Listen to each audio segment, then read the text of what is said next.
Hello friends, কেমন আছো সবাই? আশা করছি সবাই খুব ভালো আছো আর আমিও ভীষণ ভালো আছি। Welcome back to my channel quick recipes with মামনি।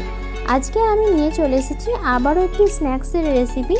তো আজকের রেসিপিটি চটপাটা একটা মজাদার রেসিপি হতে চলেছে। তো আজকের রেসিপি আমার বাঁধাকপির পকোড়া।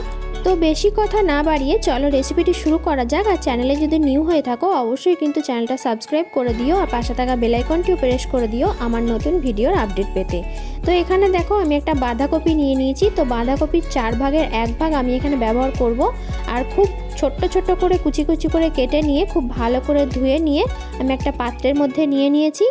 আর যেটা নেব সেটা হচ্ছে একটা মিডিয়াম সাইজের পেঁয়াজকে কুচি করে কেটে নিয়েছি আমি দুটো কাঁচা লঙ্কা একদম ছোট্ট ছোট্ট কুচি করে কেটে নিয়েছি। ঝালটা অবশ্যই নিজেদের স্বাদ মতো দেবে। আর এখানে দিয়েছি আমি গ্রেটেড আদা হাফ চা চামচ মতো, তোমরা চাইলে পেস্টও দিতে পারো, তবে গ্রেটেড আদাটা দিলে একটু মুখে লাগে, খেতে বেশ ভালো লাগে। তো দিয়ে দিলাম 1 টুকরো লেবুর রস।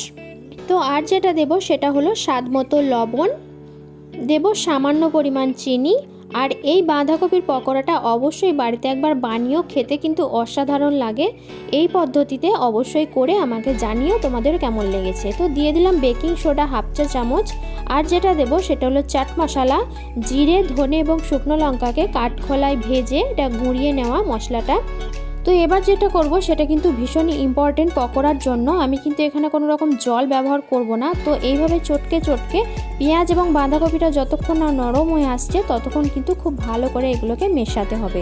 এরপর আমি বেসন অ্যাড করব 3-4 চামচ। অনেকেই করো কি তোমরা সঙ্গে সঙ্গে বেসনটা দিয়ে দাও, যার ফলে জল অ্যাড করতে হয়। আর জল অ্যাড করলে কিন্তু টেস্টটা অন্যরকম হয়ে যায়। তো এইভাবে বানিয়ে দেখো, খেতে কিন্তু অসাধারণ লাগে। তো দেখো আমার তৈরি কিন্তু হয়ে গেছে। তো এবার আমি কড়াইয়ের মধ্যে সাদা তেল বসিয়ে দিয়েছি। হাই ফ্লেমে তেলটাকে গরম করে নিয়ে তারপর কিন্তু আমি পকোড়াগুলো ভেজে নেব।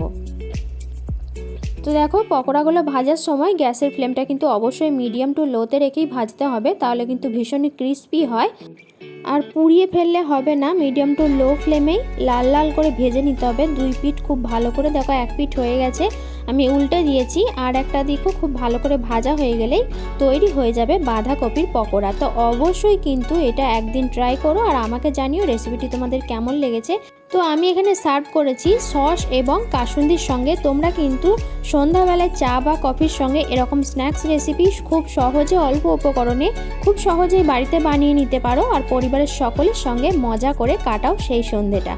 তো অবশ্যই জানিও রেসিপিটি তোমাদের কেমন লেগেছে। আর যদি ভালো লেগে থাকে ছেড়ে যাওয়ার আগে অবশ্যই একটা লাইক দিয়ে যেও। তো বন্ধু বান্ধব পরিবারের সকলের সঙ্গে ভিডিওটি শেয়ার করে নিও। আর দূরে দাঁড়িয়ে কী ভাবছো, চ্যানেলটা যারা এখনও সাবস্ক্রাইব করোনি অবশ্যই কিন্তু চ্যানেলটা সাবস্ক্রাইব করে নেওয়ার অনুরোধ রইল। আর পাশে থাকা বেল আইকনটিও প্রেস করে দিও নতুন ভিডিওর আপডেট পেতে। তো চলো বন্ধুরা, আবারও ফিরে আসবো এরকমই চটজলদি নতুন স্বাদের নতুন নতুন রেসিপির সঙ্গে। তো আজকের মতো এই পর্যন্তই। ভালো থেকো, সুস্থ থেকো, টাটা।